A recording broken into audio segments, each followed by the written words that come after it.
What's up, Net Soldiers? I'm Net Alliance, and today I decided to rank all 19 movies in the MCU from worst to best. So the last time I ranked all the MCU films, it was back in May of 2016, and there was only 13 movies at the time. I say 13 movies as if that's not a lot of movies. So now there are 19 movies in the MCU, and I have been requested to rank them all from worst to best. So I decided, why not? Now, before we begin, I just wanted to state that this list is going to be completely different from most of yours. In fact, I'm pretty sure the majority of people are going to disagree with me. But that's okay, because this is the internet, and on the internet we respect each other's opinions, right? Oh, wait, we do the exact opposite, you say. We don't respect each other's opinions.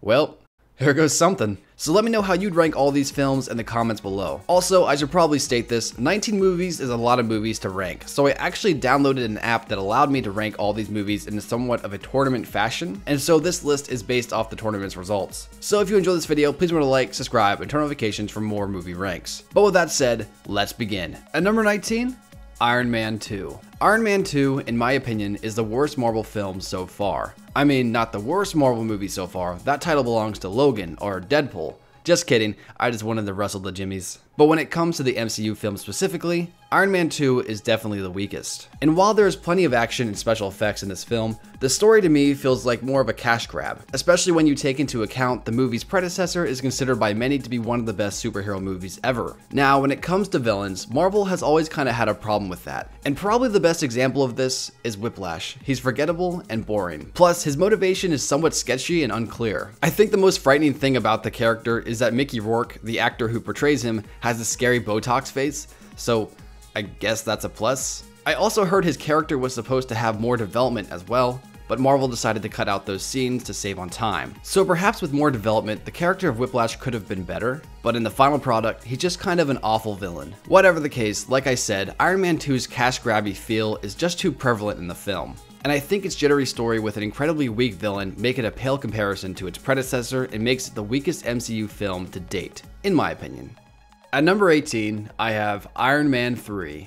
I have this film placed here for most of the same reasons everybody else has it placed near the bottom. So I probably don't even have to tell you my reasoning, for you guys already know, but let's talk about it. For me, I feel this film has a pretty strong first half. I like that Tony is still dealing with the aftermath of the Avengers, and his kid sidekick is pretty cool. I also like the fact that the Mandarin felt like a very interesting and almost realistically scary villain, appearing as a terrorist leader that mirrors the foreign terrorist leaders that we have in real life. So he actually seemed to be pretty scary and a big threat, even though he didn't really have any powers. So I was excited to see how Tony would deal with this Osama bin Laden-esque character, but then we find out it's all a hoax. And it turns out the Mandarin is not a scary terrorist, he is just an actor hired by the true villain of the movie, Aldrich Killian. And Killian has flame powers because of a serum that he later infects Pepper Potts, and Tony miraculously cures her at the end, and all the Iron Man suits get destroyed, and the president's involved for some reason. Honestly, the entirety of this movie's second half is just so clunky, which is a shame because it started out strong,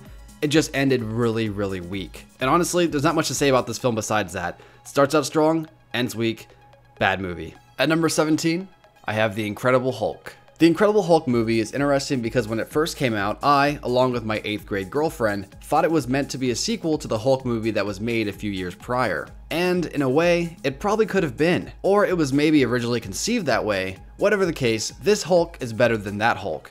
But this Hulk is still pretty bad. The plot is essentially Bruce Banner running from the military the entire movie. And I'm being serious, the story is just, I'm safe. Wait, there's the military, run! Okay, I'm safe again. Wait, there's the military, run! And rinse and repeat. I will admit, it was cool to see Hulk and Abomination go at it, even if the CGI hasn't aged as well, it's still pretty cool. But besides one or two scenes that make the movie appear to be good, overall, the film is just kinda boring. I once heard that the Hulk is a character who is only good if he's part of an ensemble, and honestly, I tend to agree with that. Unless we get another Hulk movie in the future to prove me wrong, though I highly doubt it. But until then, if that ever happens, this film shall serve as proof that the Hulk, by himself, makes bad films. At number 16, I have Guardians of the Galaxy. I know.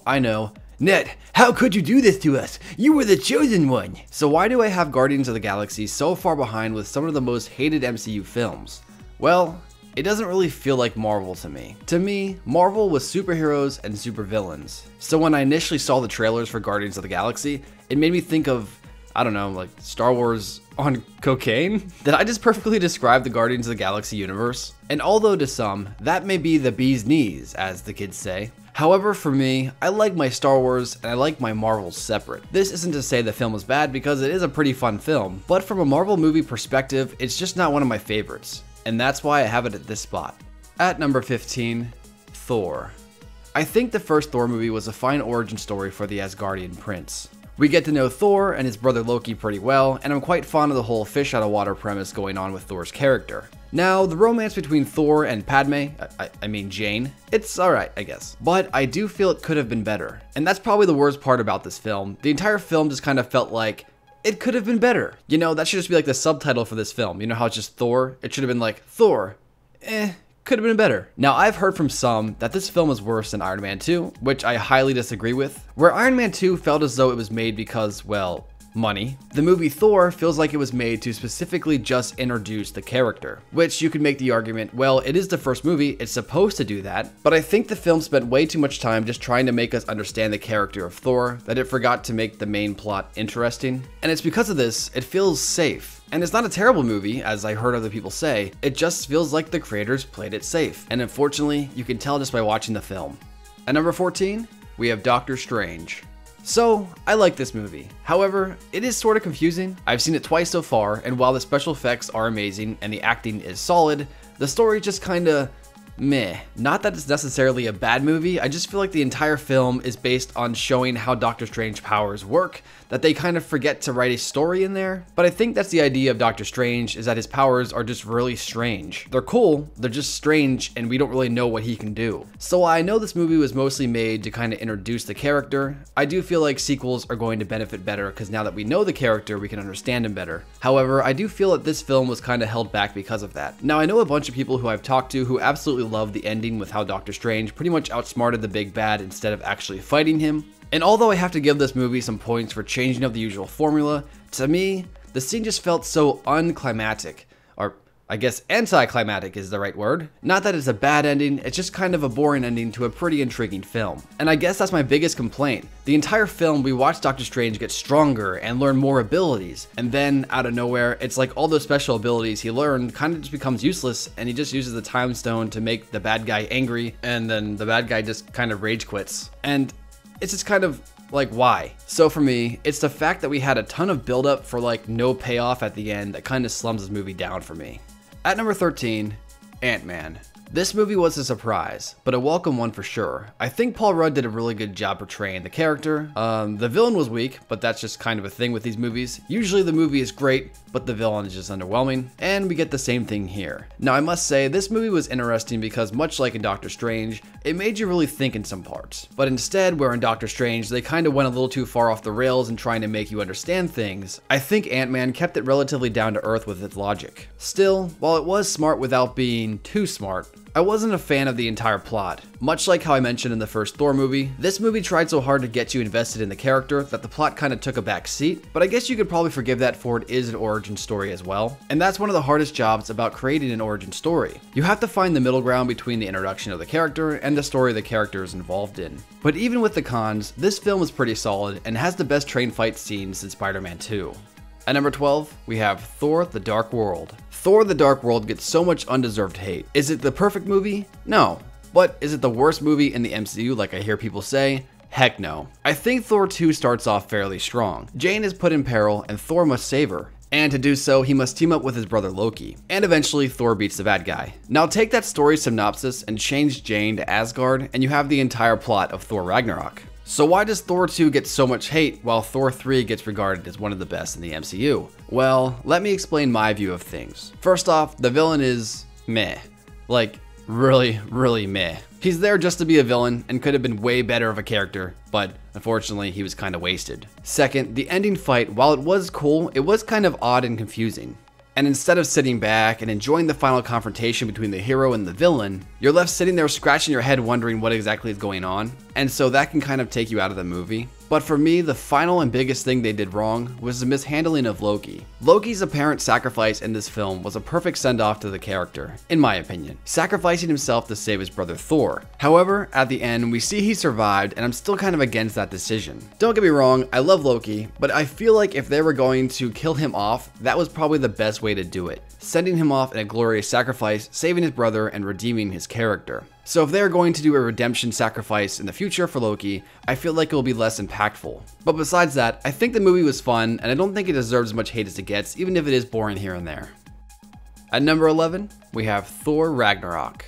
If you didn't already hate me for when I ranked Guardians of the Galaxy right in front of the first Thor, you're probably gonna hate me now. For a while, I found this movie more fun than the previous Thor films. It felt a little too Guardians of the Galaxy for me. And what I mean by this is it placed humor and jokes everywhere. And although most of the humor was epic, there were a few times where scenes should have been serious, but instead, they were turned into a joke. The best example being when Asgard was destroyed. The entire film, Thor is trying to save Asgard, and in the end, it blows up. And while it appears to be a very sad and tragic scene, it just gets turned into a comedic scene. And while I'll admit, it was hilarious, the tone wasn't appropriate for what the scene was portraying. I mean, I understand what the movie was already saying, that Asgard is a people, not a place, but Asgard was a place we've known for years. And so it kind of felt a little disrespectful in a way. And I know it's a movie, but that's just how I feel about it. Another problem I have with this film is with the treatment of some characters, which is funny considering the villain was actually great in this film and the heroes were just kind of okay. Now with that said, I feel the treatment of Thor's friends from the previous films were unceremonial. I know they weren't particularly fan favorites, but I do think they deserved better deaths. But I did think Valkyrie was a cool character. But I have to admit, her inclusion made me wonder where Lady Sif was, for it almost seems like her character was initially meant to be Sif, and I feel Sif kind of deserved a bigger role in this film considering her and Thor get together in the comics, and in the previous films we kind of saw like a will they won't they relationship between them. Now I did some research, and apparently the actress who played Sif was actually filming something else while Ragnarok was filming as well, so she couldn't actually do the film.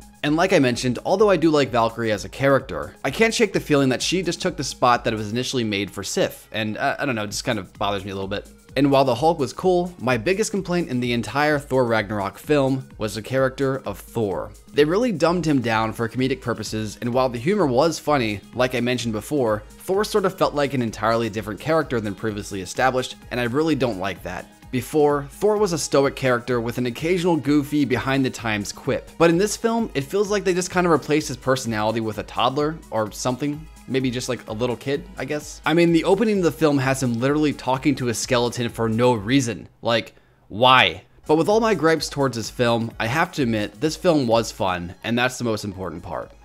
At number 10, we have SpiderMan Homecoming.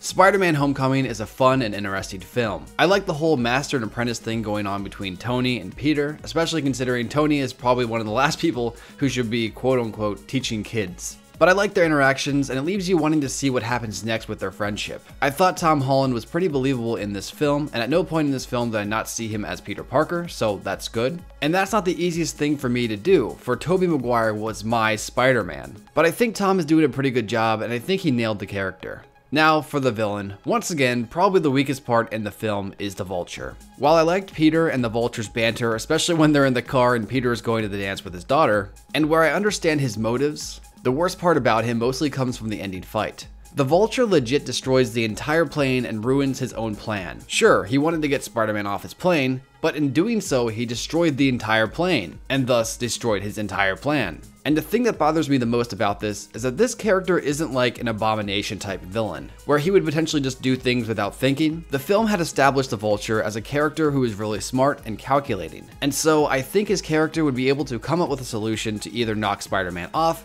or kill him without destroying the plane. So that character choice kind of pulled me out of the film, and it sounds like a case of lazy writing on behalf of the writing staff at Marvel. And it seriously bogs down the character. But besides this massive gripe, I still had a really fun time with this movie, and I think it was a pretty good bandage to cover up the scar left by The Amazing Spider-Man 2. That film was awful. At number 9, we have Black Panther. Black Panther was a fun yet different type of Marvel movie. While there were plenty of superhero moments, it didn't particularly feel like a superhero film. But that's not necessarily a bad thing because I think its balance of magical realism is pretty impressive. For although the story is very similar to another Disney movie based in Africa, I think it did a good job of portraying the theme of the fallen king who returns to reclaim his throne and bring peace to his land. The cast was very good and experienced, with Chadwick Boseman leading the film fairly well. And while there were a few standout performances in this film, I can truthfully say that Michael B. Jordan's take on the bad guy in this film called Killmonger was a solid and fleshed out character, and I would have loved to see him in a future installment. A great thing about this villain is you could actually empathize with his character and what he wanted. Although he was more of a radical in his decision making, his ideals were not entirely wrong. So although he had the right idea, he kinda went about it incorrectly, which I feel adds a few very interesting layers to his character. Now, while I enjoyed this film for the most part, there were a few things that I felt were wasted. For example, the character of the Claw was killed off much too quick in my opinion. I personally think he had much more to offer and they just kind of didn't use him enough. I also felt like some of the CGI was a little too cartoony for 2018 standards, and I don't really like that. And like I previously mentioned, although I enjoyed the overall theme of this film, it was very predictable and just a little too similar to The Lion King. But with that said, it's still an enjoyable and fun watch. At number 8, we have Captain America: The First Avenger. This movie is usually associated by people to be somewhere in the middle of the list, but usually not in people's top 10. But for me, I'm a fan of its somewhat campy attitude. What I mean by this is that it takes place during World War II, and the filmmakers went out of their way to make sure it actually felt that way. And although it isn't as action-packed or magical as later films, it's got an undeniable charm to it that lands it here on this list. Chris Evans did a great job of introducing the character of Captain America into the fold, and although he has definitely become one of the big favorites in later films, I feel this film did what it needed to do. It didn't necessarily try to make you fall in love with Steve Rogers, unless you count that shirtless scene though. Look at that thick boy. But it made sure you understand his character. So while he wasn't the most flashy Avenger, he was the most noble and charismatic. So usually people are impartial to this film, and I can kind of understand the criticisms. I think it would have been cool to see more World War II action instead of just one montage. Although I have to admit, that montage was great. And I definitely feel that Red Skull's character was underdeveloped, but the argument I would make is that this film had a lot of ground to cover, and I think it did a great job of doing what it was supposed to do, establishing the leader of the Avengers, Captain America.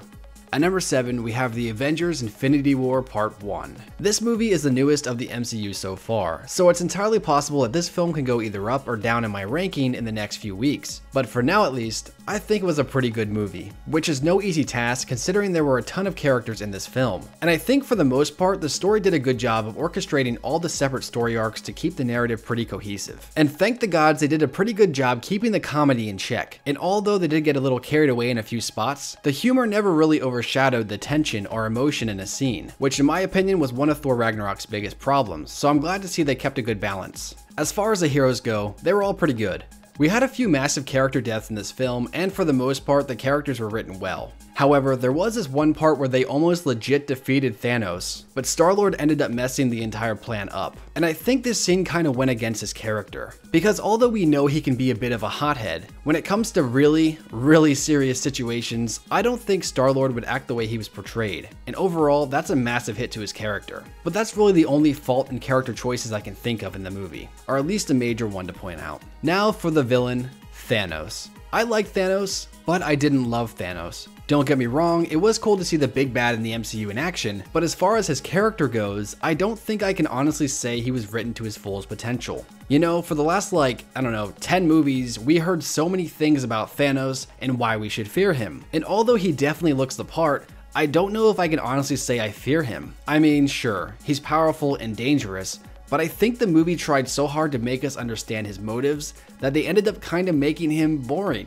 which sucks because I was really looking forward to the comic book version of Thanos. For in the comics, he killed because he was obsessed with death, but in the movie, he killed because he wanted to make life better for everyone in the long run, and I kind of feel like it was a wasted opportunity to really present the MCU with a truly just evil villain. So like I said, I don't think Thanos lived up to the hype. But if I'm being honest, I do think his involvement in the story was pretty interesting, not because of his motives, but now that I think about it, although he was the villain of the movie, he was also kind of like the main character too. For although all the heroes got screen time, this story was Thanos' story. And I gotta admit, that's actually pretty awesome. But overall, this movie was good and a fine addition to the MCU collection.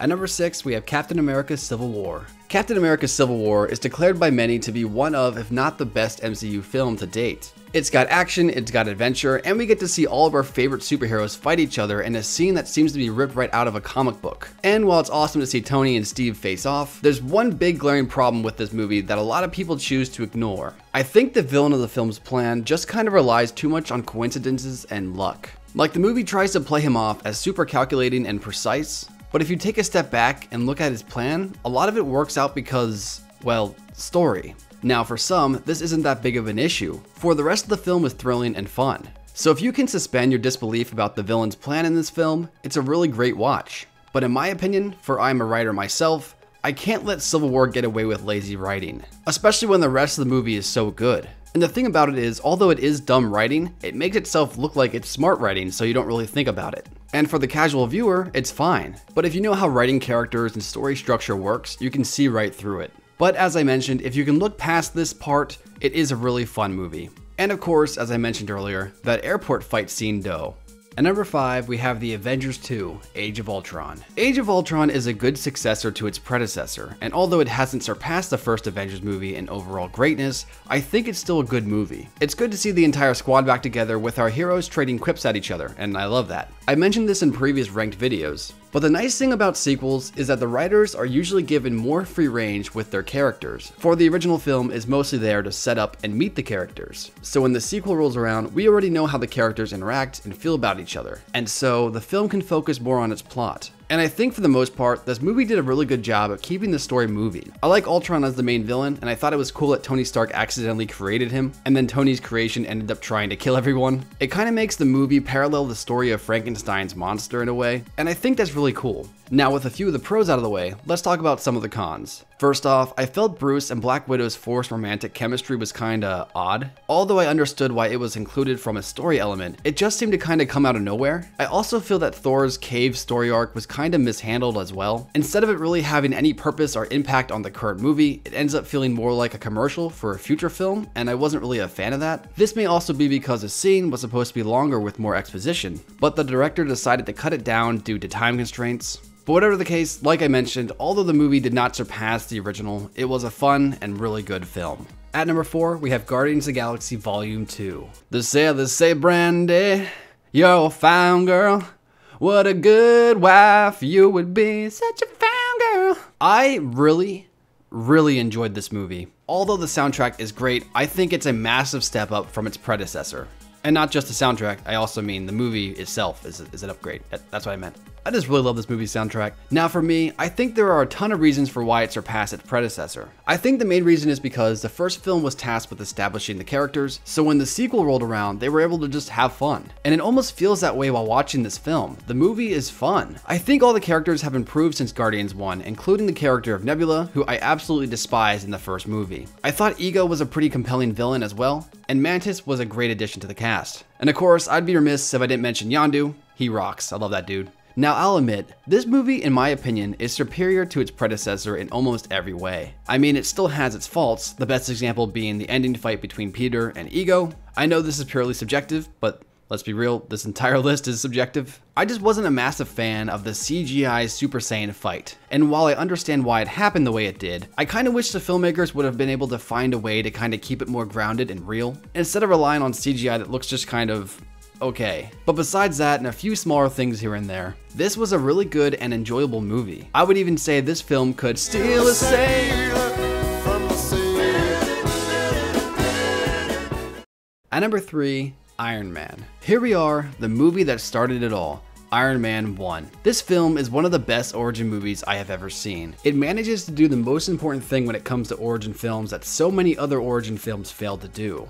It had the perfect blend of introducing the main character while also keeping the story engaging. All the rest of the MCU origin films focus so much on trying to get us to care about the character that the story kind of ends up falling short. However, in my opinion, this film manages to perfectly balance these two elements, and that's why I think it's regarded as one of the best. Alright, let's just be honest here. Robert Downey Jr. was born to play Tony Stark in this film, much like how Hugh Jackman was born to play Wolverine in the X-Men films. Downey is able to portray our hero with charisma and ease. And it's even gotten to the point that I don't think I could ever imagine anyone else ever playing Tony Stark. But besides Junior's incredible performance, I rather like Tony's story arc in this film. I like the fact that he starts off as a genius billionaire playboy philanthropist who thinks he knows everything, but eventually learns the hard way that the world is dangerous. And living life isn't just about how much money you make, especially when the money you're making is resulting in lives lost. So I think it's cool to see Tony just stand up and start destroying the violence he helped create. I thought the villain was pretty cool too, not just because Tony was like his apprentice in a way, but I also like the symbolism of what Obadiah Stane represented. He wasn't just a friend turned enemy, he symbolized what Tony would have become had he stayed on his warpath. And so, in defeating Obadiah, Tony was also destroying the remnants of evil he helped create.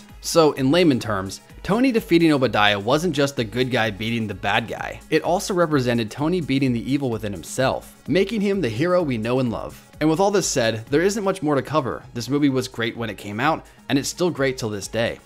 At number 2, we have Captain America: The Winter Soldier. Captain America: The Winter Soldier is a masterpiece. I could legit watch this movie once a week for a year and never get tired of it. I think it did a great job of not only making Captain America cooler, but it also crafted a story that remained very grounded in a universe that's getting bigger and bigger with each film. I think another really cool aspect about this film compared to the rest of the MCU films is that even if you don't particularly like superhero movies, this movie could still appeal to you because, in an interesting way, this movie doesn't feel like a superhero film. Also, this movie works pretty good as a standalone, giving you all the context and information you need from the previous films to understand the story. And so, you could follow this movie's story without even having to watch any of the previous films. I mean, I definitely recommend you do watch the previous films, but if you didn't want to, you wouldn't have to understand the story, and I think that's a really cool aspect of this film. For the characters, everyone's great, from Captain America to Black Widow all the way to Nick Fury and the Falcon. For villains, I really loved Alexander Pierce. He's incredibly dangerous and he doesn't even have any superpowers. He's just a very wealthy villain in disguise. In fact, I guess you could say his superpower is his ever-reaching influence, for if he finds you to be a threat to his agenda, he will do what needs to be done,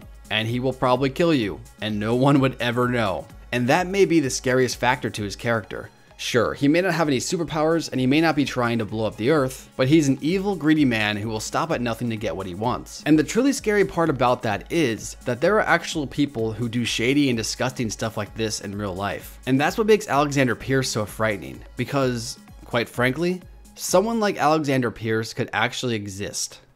But on a lighter tone, I like Bucky in this film. I would even go to say I love Bucky in this film. I think Steve and Bucky's relationship makes this movie next to perfect, and it's awesome to see these two friends, nay, brothers, fight. And Cap's final line to Bucky on the helicarrier is so bromantic, it almost brought a tear to my eye. But I didn't cry, because I'm a man. I'm a big, strong man. So as I previously stated, this movie is a masterpiece, and it not only deserves a spot in everyone's top 10 MCU films, but it also deserves a spot in everyone's top 10 Marvel movies of all time. And at number 1, we have The Avengers. The first Avengers movie is regarded by many as one of the best superhero movies to date, and I have to admit, it's definitely in my top 5. But this movie wasn't just any old superhero movie. I would argue this superhero movie evolved the entire landscape of cinema. It is because of this film's success, every movie studio has been trying to spawn their own cinematic universes. And while some are okay, some are awful, and some are dead on arrival, you cannot deny that this movie changed the game. One of the perks about doing a team-up film after the release of standalone films is that you have time to introduce all the characters and make them feel fleshed out before bringing them all together. And so when they finally meet, the audience already knows all the characters' personalities and traits, and you can focus on creating a fun and engaging story. And that's why this film succeeded so well. It didn't suffer from the lack of character development, for the characters were already developed. And it wasn't afraid to sit back, relax, and have fun with its source material. And that's something another certain cinematic universe could probably learn from. Not throwing shade, just saying. Now I guess if I had to choose a con, I would say that Captain America was kinda underused in this film, but later films kinda fixed that issue, so I guess that point's kinda moot now. But overall, the film was great, the film was awesome, and most importantly, the film was beyond fun. And that's why I have it at number 1. But of course, that's just my opinion. What's your opinion? Let me know your thoughts in the comments below. Thank you guys so much for sticking around to the very end. If you feel like supporting me on Patreon, I appreciate that very much. There'll be a link to that in the description below. Please remember to like, subscribe, and turn notifications for future videos. And consider checking out some of my other movie ranks. There'll be a link on your screen and in the description below. But that's it for now, guys. Once again, thank you for watching. I'll catch you later. Peace.